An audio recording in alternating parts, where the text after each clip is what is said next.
तीन बहनों की लालची भाभी। करिश्मा, रेशमा और मनीषा तीन बहनें हैं। उनका एक भाई भी है, मयंक। मयंक अपनी बहनों को बहुत प्यार करता है, लेकिन मयंक की पत्नी सविता इस मामले में मयंक से बिल्कुल ही अलग है। वो अपनी ननदों का जितना बुरा कर सकती है उतना बुरा करती ही रहती है और अपनी ननदों पर हुक्म भी चलाती है। करिश्मा, करिश्मा, तुमने अभी तक नाश्ता नहीं बनाया?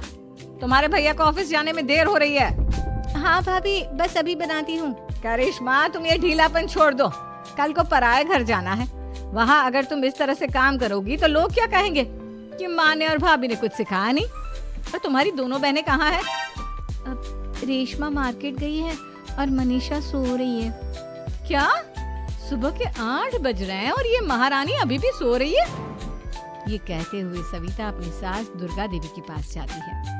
माँ जी, देख रही हो अपनी बेटियों के तौर तरीके? क्या हुआ बहू, सुबह सुबह क्या कर दिया मेरी बेटियों ने? अरे एक तो अभी अभी उठकर किचन में गई है, दूसरी सुबह सुबह बाहर चली गई और तीसरी अभी तक सो रही है। क्या करूं मैं इन तीनों का, मैं तो परेशान हो गई हूँ। जा जाकर उठा उसे और रेशमा से मैं बात करती हूँ। सविता सीधा मनीषा के कमरे में जाती है और उससे कहती है, महारानी जल्दी उठो, सूरज सर पर आ गया है। भाभी थोड़ी देर और सोने दो ना, मैं रात को लेट सोई थी। वो क्या है ना, यूनिट टेस्ट चल रहे हैं। शराफत से उठती है या नहीं, या फिर पानी की भरी बाल्टी डालूं तेरे ऊपर? नहीं भाभी, मुझे बिस्तर में नहीं नहाना, उठती हूँ मैं।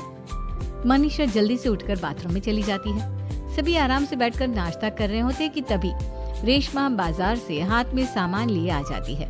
रेशमा को देखते ही सविता उस पर बरस पड़ती है। लो, आ गई महारानी।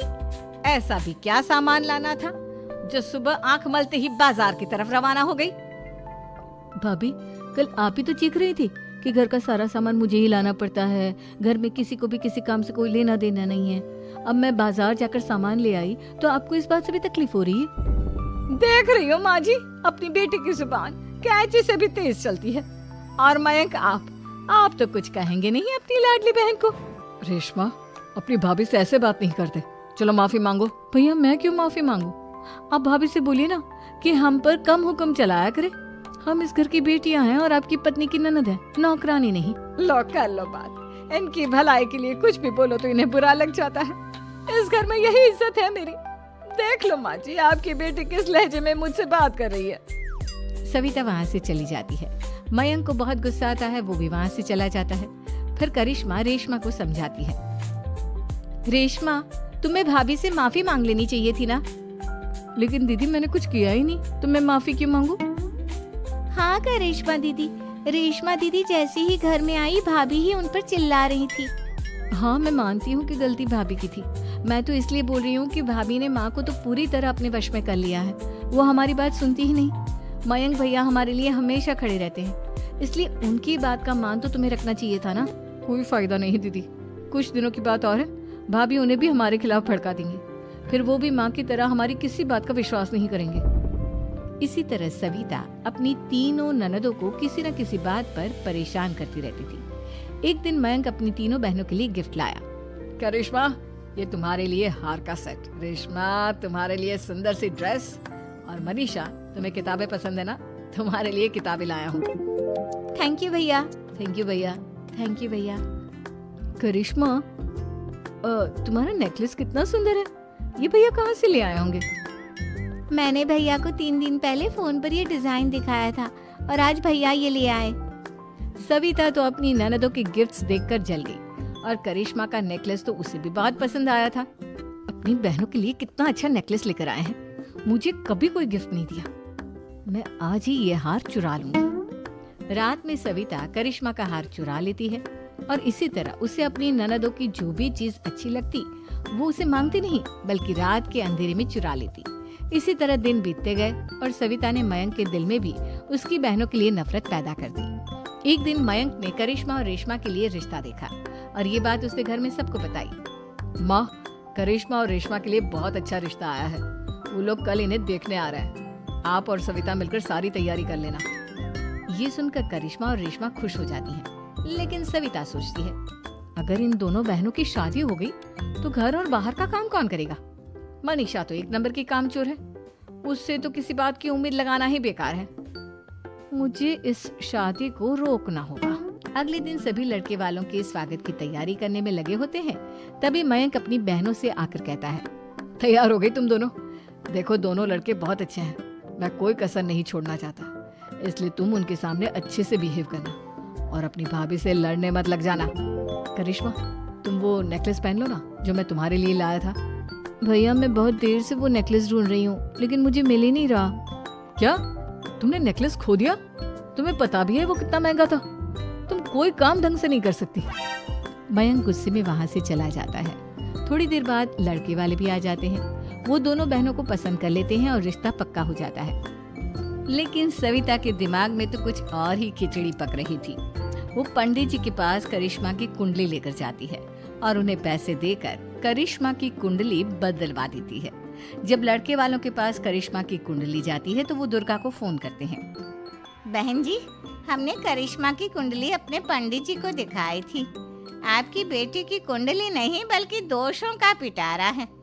देखिए, मैं और मेरे पति इन सब बातों में बहुत विश्वास करते हैं, इसलिए हम आपकी बेटी से अपने बेटे की शादी नहीं करा सकते। इस तरह करिश्मा का रिश्ता टूट जाता है और सभी घर वालों को बहुत दुख होता है। अब कविता सोचती है, चलो करिश्मा का तो रिश्ता टूट गया, अब रेशमा का भी रिश्ता तोड़ना है। क्या करूं? अब सविता आवाज बदलकर किसी अननोन नंबर से रेशमा के होने वाले ससुराल में फोन करती है। हेलो, मैं कौन हूँ कौन नहीं ये आपके लिए जानना जरूरी नहीं। बस इतना सुन लो कि रेशमा का 2 साल से किसी के साथ अफेयर चल रहा है। बस रेशमा का रिश्ता तोड़वाने के लिए सविता का इतना कहना काफी था। अब रेशमा का भी रिश्ता टूट गया। मयंक और दुर्गा देवी ने रेशमा को खूब खरी खोटी सुनाई और उससे बार बार उस लड़के के बारे में पूछने लगे। आप दोनों मुझे क्यों परेशान कर रहे हो? अरे कोई लड़का होगा मेरी लाइफ में तो मैं बताऊंगी ना, जब कोई है ही नहीं तो कहाँ से लाऊं मैं कोई लड़का? तो तेरे होने वाले ससुराल वालों को फोन किसने किया था? माँ मैं नहीं जानती किसने फोन किया था, मैं सच कह रही हूँ। मैं तो पहले ही कह रही थी इसकी लगाम खींच कर रखो, लेकिन मेरी सुनता ही कौन है। आप चुप रहिए भाभी, ये सब आपका ही किया धरा है। अब तीनों बहनों को विश्वास हो जाता है कि ये सब उनकी भाभी ही कर रही है। तीनों बहनें अपनी भाभी को सबक सिखाने के लिए एक वकील कर लेती है और घर में हिस्सा मांग। देखो भैया, माँ बाप की जायदाद में जितना बेटों का हक होता है उतना ही बेटियों का, इसलिए इस घर के 4 हिस्से होंगे और हमें अपना हिस्सा चाहिए। मैंने तुम्हारे लिए क्या क्या नहीं किया और तुम इस घर में हिस्सा मांग रही हो? भैया, आप और माँ हम बहनों की कोई बात नहीं सुनते हो और भाभी हमारी शादी नहीं होने देगी क्योंकि उन्हें लगता है कि आप हमारी शादी में ज्यादा पैसा लगाओगे और उन्हें हम जैसी फ्री की नौकरानी कहाँ मिलेगी। तो हम भाभी के साथ तो रह नहीं सकते, हम बहनों को अपना हिस्सा चाहिए। अरे तुम्हें शर्म आनी चाहिए अपने भाभी पर ऐसा इल्जाम लगाते हुए। वो तुम्हारे बारे में कितना सोचती है। हाँ माँ, भाभी हमारे बारे में बहुत सोचती है, दिन रात बस यही सोचती रहती है कि किस तरह से अपनी तीनों ननदों को परेशान करूं और कभी मुझे पढ़ने भी नहीं देती। दोनों बहनों का रिश्ता भी तो इन्होंने ही तोड़वाया है और रात में हमारे कमरे में आकर हमारी चीजें भी चुराती हैं। इसी तरह सविता की तीनों ननदें अपनी बात पर अड़ी रही। अब कोर्ट में तारीख भी शुरू हो गई। जब सविता को लगा कि उसकी तीनों ननद इतनी आसानी से नहीं मानने वाली, तो उसने अपने पति और सास को सारी सच्चाई बता दी और अपनी तीनों ननद से माफी मांगी। मयंक और दुर्गा को भी अपनी गलती का एहसास हो गया। अब सविता खुद करिश्मा और रेशमा के लिए अच्छा रिश्ता ढूंढती है और उनकी शादी करवाती है।